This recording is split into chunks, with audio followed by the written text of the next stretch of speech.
Welcome to the Illumination Podcast with Nick and Kisma, bringing you ancient wisdom for modern day success so that you can sparkle just a little bit brighter each and every day. If what you hear speaks to your soul, go ahead and give us a rating and a review in iTunes. You can also find us on SoundCloud and Stitcher. And hey, if there's somebody in your life that you think would enjoy this podcast, go ahead and share it with them. Hello and welcome to Illumination Podcast with Nick and Kisma. It's Kisma and I'm super excited about our guest today. His name is Robin Yocum, and there are three things that connect me to him. Those three words are Ohio, Steubenville, and brilliant. And so it's a very interesting connection. We're going to get to that in a bit and bring this award-winning journalist who lives in Westerville, Ohio, and author of several books, who has a new book coming out that I know is going to be a bestseller. So, Nick, before we bring Robin on, how are you? I'm fantastic. Yeah. I'm really fantastic. And I'm very excited to have a guest like this on. Mm-hmm. You know, we haven't really had anybody like this on the show at all. No, yeah. And I'm really excited to talk about a lot of different things and see what unfolds. I got to tell you, I'm endlessly fascinated by your stories from this area of Ohio. You know, I grew up in Michigan, in Southeast Michigan. But man, like some of the stories that you share about, especially with your Serbian heritage, is fascinating. Yeah, for we me. got some stories. So, Robin, welcome to Illumination Podcast. It's so good to have you here. Well, thanks for having me. I appreciate it. Yeah, for sure. And just, you know, it's like I said, we have some things to dive into. I'm super excited about your new book coming up. I know I've read The Favorite Son, I think it was, and A Brilliant Death. So we'll talk about those. Brilliant, right? Yeah. Right. But tell us a little bit about Robin in the current time. What are you up to these days? What's happening in your world over there near Columbus, Ohio? I know we've got that connection because both of my sisters live there too. Right. Well, I'm working on the next book, actually the next book is done. It'll be out April 4th, and we're just waiting for that to drop. And I've started yet on another one that I'm actually, the one that will be out about this time next year is with the editor, and they've started work on that. Okay. And I've started working on another one. Wow. And, you know, my books are set down in the Ohio River Valley. Yeah. You know, where we grew up. And, I know that area well. Right, in the steel mill coal mine area of blue collar area of Eastern Ohio. And that is where a Welcome Murder is set. A Welcome Murder. That's going to be the latest one, right? That'll be the one that'll be coming out soon. Okay. And I'm still doing, you know, I have a PR marketing consulting business, and you know, I keep busy with a couple of other businesses, but you know, the passion is the books, which I really enjoy, and the one coming out in, like I said, in April has gotten tremendous reviews from the industry publications. Yeah, I love it. I'm very anxious for it to drop. To see what happens. You know, I'm a little curious because many authors grow up in a certain place and they leave and they don't necessarily write about where they grew up.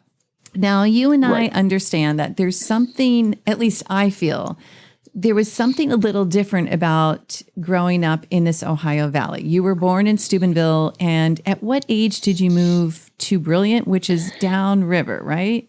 It's downriver. Mm-hmm. It's about 7 miles south of Steubenville. Well, I was born at Ohio Valley Hospital, and so I guess I moved to Brilliant when I was about 3 days old. Okay. And I grew up there and until I left for college in 1974. Mm-hmm. And really, I would go back a little bit in the summer, but that was the last time I Now I did live in Martins Ferry, Ohio, for a while, which is on the river. Right. Working for the newspaper there out of college. Right. But I've been in Columbus now since 1980. I moved out here to work with the Columbus Dispatch, and I've been out here ever since. Yeah, Columbus is a great I town. love my Ohio Valley roots, and that's why I write about that area. I loved growing up there. And for those who are listening to this who are unfamiliar with the area, I mean, it was the steel capital of the United States for a long time. It really was. And and I love that grit. I always called it the grit and grind of the Ohio Valley. I mean, it worked. The Ohio Valley worked. We had steel mills and glass factories and potteries, and you didn't want to breathe the air or drink the water, but everybody. Right, but everybody worked. Everyone had a job. This is true. And what I remember, what was so special to me is I went to high school. My best friends had last names like Zelich and Pinovich and Perlman, and it was it was such a diverse culture because of all the immigrants, like my grandparents, and and so when I moved and I went to college, my first years were in Boston. I was like, this is weird. I just happened, I missed that. There's such a flavor to the diversity of the culture. There is. And I can tell you now, I'm a little bit older than you, but when I was growing up, Saturday, Sunday morning, it was difficult to find anyone speaking English on the radio, because the local, the Italian club or, the Czech club or Hungarians, they would buy blocks of time to read the newspaper, both from over there in the native tongue, because there were so many, particularly Eastern European immigrants, right. Who moved to the Valley looking for work. Yeah. So and plus, if you remember, there was always a Polish festival or the Italian festival, and a lot of that. Yeah. The Greek, the native foods, Frankie Yankovic and the Yanks, which probably doesn't mean anything to most of the people who are listening to this, but he was the polka king, would come down to the Valley in the summer and play at these festivals. And it was so much fun. All right, Nick, you got to jump in here because Nick used to be in a polka band. I actually know that name.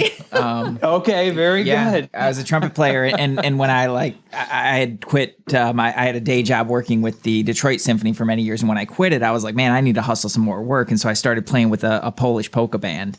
And the Kielbasa Kings. And these guys had all this history about the polka music that I had no idea about. I was really fascinated by it. And I learned a ton about it. And I can't believe I actually know that name. That's great. Frankie Yankovic and his Yanks. Oh, my gosh. I love that. Now, there's one thing I want to share with our listeners, because I usually don't talk a whole lot about growing up in the Ohio Valley, and this is kind of inspiring me. But we met, I think it was maybe 4 years ago in Columbus. My mom was still alive, and it was my sister Susan and my sister Martha, and we met. You were so kind to meet us for breakfast. And the connection, I believe, is that there was a dear man that worked with my father. His name was Bobby Hyde. And Bobby Hyde was just like this person that we all grew up knowing. And you were best friends with his son? With Doug. Yeah, Dougie and I were... We went to college together, and matter of fact, he lived right across the street from me. When they lived down at Ohio and Second, right. And we lost Bob and we lost Doug too. I know. Doug, how old was he when he passed? It was sudden, right? Gosh, I think Doug was about 50. Yeah. He wasn't much older. I mean, you lose track of time, but he was. At the most, he was in his early 50s when he died. At the most, yeah, I think so. Yeah. Now, is Doug in any of the books? No, Doug isn't in any of the books. Now that's great because he would be a terrific character. Yeah. And I'll have to give that some thought. Yeah. I haven't given. We went to college, and I'll tell you, I was the president of our fraternity. Mm-hmm. And there was a morning where I don't know how late Doug had stayed up, but I've never seen anyone who could sleep like Doug. And the alarm was going off, and it sounded like a diving bell in a submarine. I mean, everyone on the floor could hear it. Well, I was the president. I had the lockout key, and I went into Doug's room, and there he was, just dead asleep with this thing about 3 inches from his ears. It woke up everybody else on the floor, but it didn't wake up Doug. What a special gift. Yeah, that might have to be in one of your books in the future. Yeah. Now you mentioned that you were you mentioned that you were finishing you finished up this book, A Welcome Murder, and you've got another one in the works, and kind of what I'm curious about is how many projects, and you're doing consulting as well, like how many projects at any given time do you have in a certain stage of development? Well, okay, so right now, the book I started on a couple weeks ago it is the only one that I'm actively working on.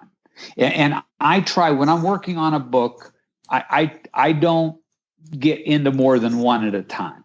Now, I do have the PR and marketing, the consulting business, and you've heard the expression, sometimes life gets in the way. Mm-hmm. I would love to be doing the writing full time, but I've got the business. It's been good, and I have not had that mega breaking book yet that would allow me to just do the writing. Okay.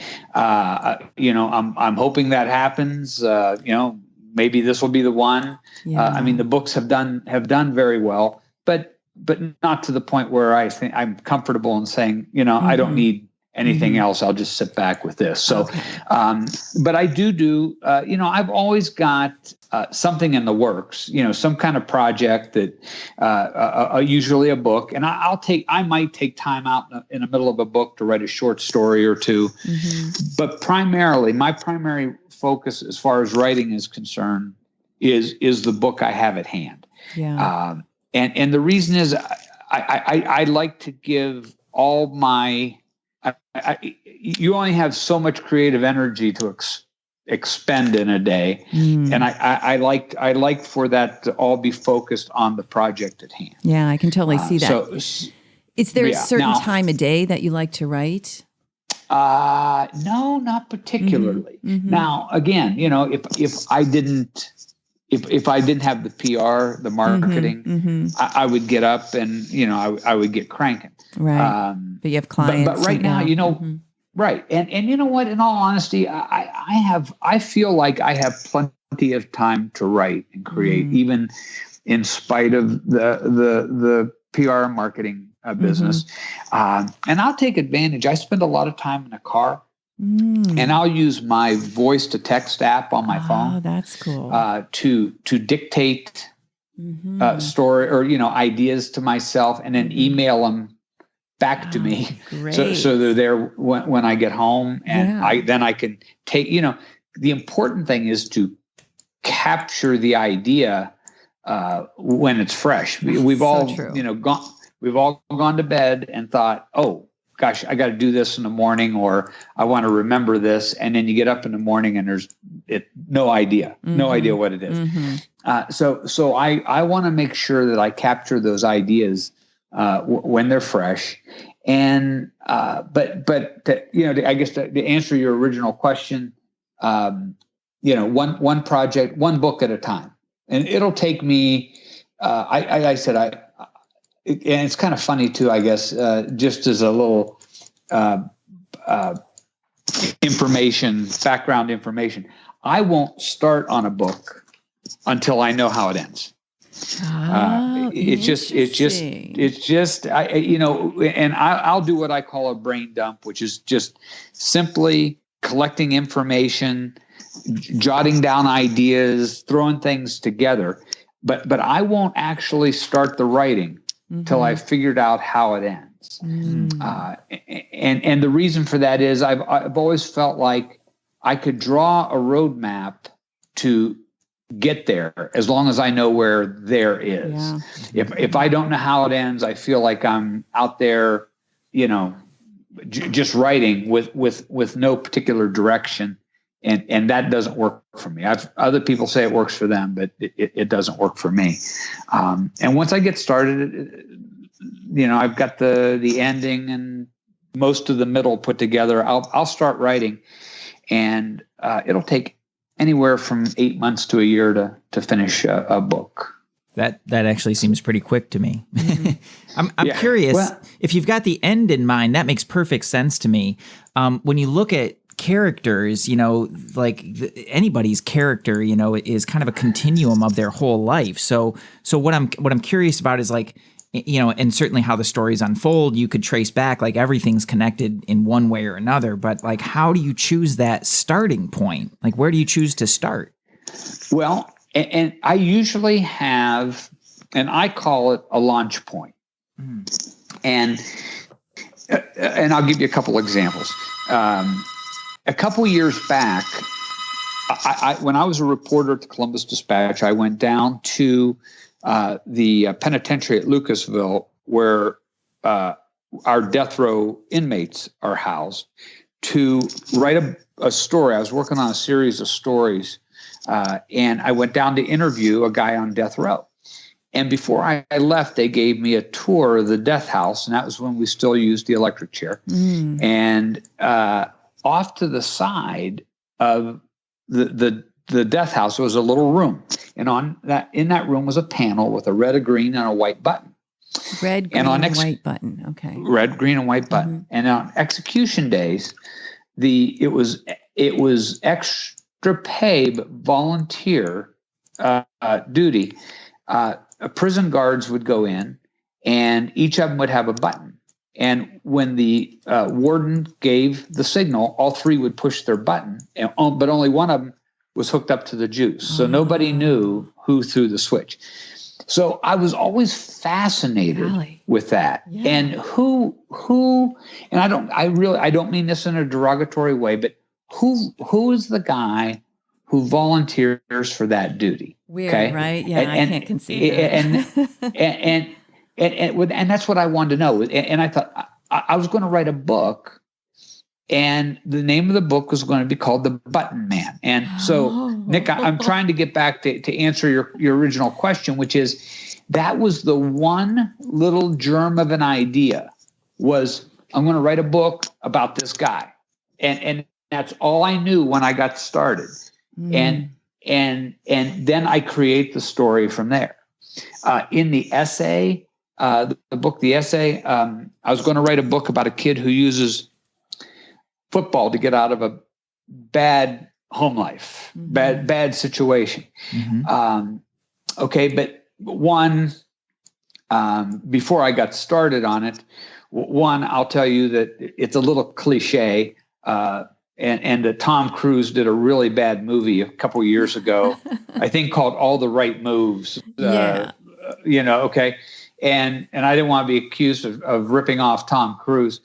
But also, little interesting fact, 85% of the books in this country are purchased by women. Females buy 85% of the books. So I didn't, So I thought if I write about football, I'm okay. So I changed it to it's a kid who uses his writing talents to get out of a bad situation. But anyway, that's all I knew when I started. That was all I knew. And then you kind of build the book around it. You kind of know where you want it to go. And I do all this without actually sitting down and trying to grind it out. It's just a thought process where I carry a notebook around. I do my, I'll talk into the phone or, take notes. I'll do all this until the story starts to take shape. And after it starts to take shape, then I'll create the ending. And then from there, I'll start moving forward with it. That's pretty cool. Yeah, that's fascinating. Yeah. Well, I totally want this book to be the book for you, because I'll just get a girl. From your lips to God's ears. Let's, by divine right, let it be so. But like I've said, I've read A Brilliant Death. I've read The Favorite Son. And there's something, I cannot describe it, but I feel like you anchor in time in a way that no one else has done for me. And I don't think we could ever replicate how that era was in today's world. I mean, number one, it's like I think you and I even talked about this when we were at breakfast. It was sadly around the time of Steubenville's rape case. Do you remember? It was like the big red thing. Oh, absolutely. And, we know that area so well. So it was very disheartening. But I remember we were all like, oh my gosh, when we were growing up, not that we did anything as horrible as that, but I know we had our time. Like my friends and I always used to go out to Stone Road and have band parties and stuff. Nobody had a phone to take a video. Nobody recorded anything. And thank God, I have thanked God for that many times that there weren't the cameras around. I know, right? Yeah, I know. But you capture this essence of a time lost, never to be replicated or duplicated. And it's so intriguing to me because I feel like there's a darkness over it, but there's a sense of hope and a real sense of like mysteriousness. I don't know. Can you talk about that? Like, am I getting that right, or what the intention is? I think that and I love the Valley, and I love that time for what it was. Just because what we talked about a little bit earlier with the heavy ethnic influence and that blue collar.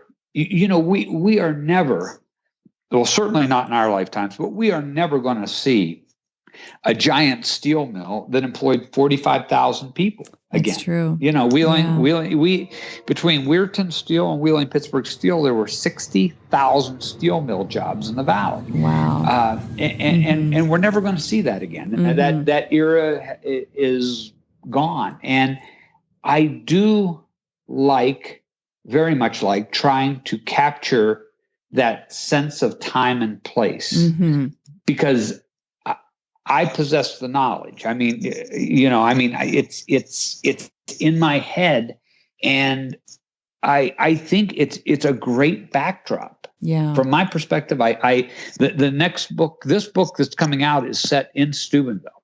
Oh, cool. And the next one is set in a little town called Mingo Junction. I know Mingo. And sure, and so and I roam up and down that valley, and to me, it's a great backdrop. And is it dark? Sure, to a degree, because anyone who knows that area knows sort of the sense of, I don't want to say hopelessness, but that era. For how many years did people stare at those steel mills and say, maybe someday they'll come back? I know, and now they're tearing them down. Yeah, they're never coming back. And there's a bit of finality there.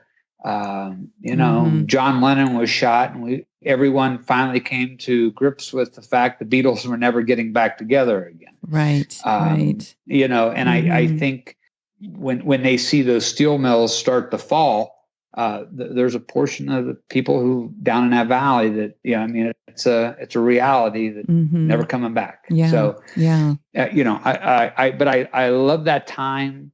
I love that era, and that's what I'm trying to capture in my books. Oh, you do. Now, let me tell you thank you so much. Now let me tell you a little bit about the book that's coming out. However, it is more dialogue driven than my previous books.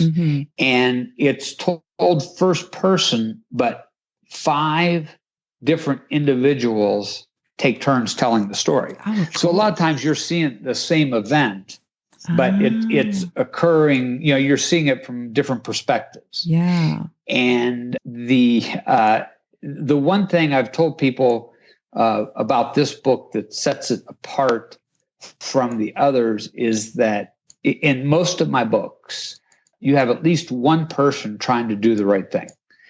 In this book, which is set in Steubenville, Ohio, nobody is trying to do the right thing. Everyone is strictly out for themselves. No. There is a corpse involved. There's a murder takes place. Nobody really cares about the guy who got murdered or whether that case ever gets solved or anything else. But what it does is his death starts screwing up other people's lives from beyond the grave. Do I know anybody? Do I know any of the characters? No, no, not really. Okay. Now in my characters, I'll tell you this: all my characters are pure. They truly are fictional. Uh-huh. However, when I start to write a book, I assign people in my life or people who are part of my past to play characters in the book. Okay, because I have seen some familiar names, like you've sort of changed around. There was a news anchor, I think you changed his name. Red Donnelly's name, yeah. Don Redley, which people would, and stuff like that. I will do stuff like that just to kind of mess around, have some fun with it. Okay. But I always have a real person playing the characters in my head. Okay. Okay. Mm-hmm. So that way I see that person. I know what they look like. I know their mannerisms, their inflections. Mm-hmm. And if I don't like them, I can have them killed. There's all kind of things you can do with it. That's awesome. Creating your own reality. Yeah. Pretty cool. Exactly. And so I create those images, and there's been a character in 2 of my books, guy I went to school with and grew up with, who was kind of a squirrely, sneaky little guy. And I've had him he's played a couple characters for me in my books that are, somewhat, I don't say disreputable, but kind of smarmy type characters. But he plays the role so well for me, I just keep bringing him back. So great. Yeah. So in A Welcome Murder, you've given us there's going to be 3 perspectives. Someone is killed. Yes. Is there any other tidbits you can share with us? I can kind of set it up a little bit. The story is set. Johnny Earl is the main character in this book, and Johnny was the greatest athlete to ever come out of Steubenville Big Red High School. And if all you have to do, if you don't believe me, is ask Johnny, because he's happy to tell you. And he thinks he is going to be a Hall of Fame baseball player.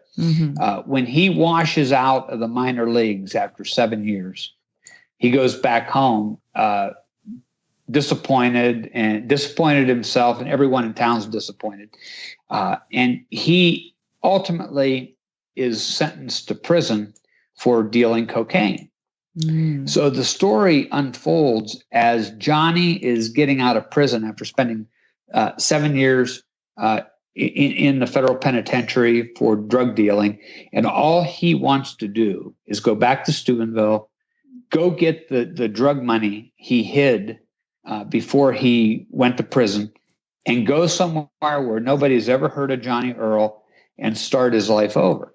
Well, the book is really about all the forces that take place that prevent him from getting out of Dodge. No matter what he's trying to do to get out of town, he can't do it. And his former girlfriend she wants to get back with him, and in order to do so, she is trying to set up her husband to take the fall for the murder so she can be with Johnny. Wow. So there's a lot of underhanded and the best part about the book, from my perspective, is everybody is just out for themselves. but in the end of the book, everybody gets what they want. Sort of. Okay. Fascinating. Yeah. I was very happy with the way I kind of tied it all together. Yeah. So. There's nothing like a good ending. Now, I'm curious, when someone finishes one of your books, like say this book in particular, is there anything in particular that you want them to walk away with, to be feeling, or do you care at all? Is it just there and they'll make of it what they will? I don't try to put any sort of social lessons or, into my books. But when they close it up, I want them to smile and say, I really enjoyed that. I don't want them to say, God, I'll never get those 8, 9 hours, 10 hours of my life back. Mm-hmm. I want them to close the book and say, that was such a good read. I'm going to go see if I can find something else this guy wrote. Yeah. I want them to enjoy it. And that's mostly it. I don't claim to be, a social scientist or have some hidden meanings in my book or anything. I just try to write good stories that people will enjoy reading and I think some entertainment. I think that's great. I mean, that's exactly where I was after I finished. Well, where's the next one? And then when I finished A Brilliant Death, I said to Martha, what do you mean? There's there's nothing else for me to read yet? So you definitely do that. You're a master storyteller, and in a place and a time that I think, though many people obviously didn't grow up in the Ohio Valley, it represents so many different segments of our country, so many different times of creation and hope and struggle and wanting the next generation to have it better than the current generation. I mean, it was such a fascinating time. It truly was. And I always tell people, rugged individualism. Was there any place that it was better represented than the Ohio River Valley and where people came? My great grandfather came here from Hungary. In the bowels of came over on steerage. The family sold his dad sold the family ox to get him here, and he came over when he was 15 years old. Didn't speak the language, but he eventually went to Barber College and worked in a coal mine and bought a farm and did real well. So, you're right. It was just a different time and a different era. And I do hope I'm able to capture that. Yeah. It's very special. I mean, it's like my dad. I think he started working when he was 8 years old. You remember grape knee-high pop? He would go up and down Coal Hill and just delivering knee-high pop. And worked until the day he died, really, went into the hospital. So it was just a different era. Now, remind me, because Steubenville used to be known as the Little Chicago, right? So there's a little mobness that went on there. Does that show up in your books? I can't remember if it did. It has. And I'm trying to remember, the funny thing about it is when you write a book and just sort of, as Nick was asking a minute ago, this is another reason I don't get more than one project at a time, because then you mess up your characters, you mess up your time. But I do believe, now there was, we talked quite a bit about the mob in A Brilliant Death. If you remember the mob influence there. Yes. But and in the next one, the one that'll be out next year, there's very much, a heavy mob influence, but not so much in this one. Okay. Because this entire book probably takes place over about 14 days. Okay. Okay. Basically, from the time Johnny gets out of prison until the end of the book is about 14 days. So, and since it's so heavily character and dialogue driven, I don't get into a lot of the sort of the background looks into the valley that you saw in a lot of my perhaps it'll be a screenplay. What do you think? Hey, again, from your lips to God's ears. Let's so be it. Let's make something happen there. It sounds like it would be really cool. I mean, I really hope all of our listeners grab this. It's probably by the time the podcast is out, A Welcome Murder will be available on Amazon. We'll have links in the show notes for sure. But I think there is something to that dive back in time, not so long ago, but the way the world has shifted drastically, it just feels like another planet. It really does. And that it's just a cool thing to go back in there and experience that kind of read. So it is. And it's just as much fun to write it. I bet it is. Because you transport back in time, you set up camp in a time and place like you said, that doesn't really exist any longer. Right. I love it. So it's a lot of fun. Before we head off, I have one question that I ask every person we have on the show, and that is, what is the one thing that you've always really wanted to do in life, but you've yet to tell another human being? That I've yet to tell another human being? Or maybe you've only told one. Oh, yeah. I say, because I'm pretty much an open book. I don't have, gosh. I always wanted to play second base for the Pittsburgh Pirates. That was my goal, my total goal growing up. And I will tell you this, because I have been very, very fortunate in life too. I had a dad who, I was the first one in my family to ever go to college.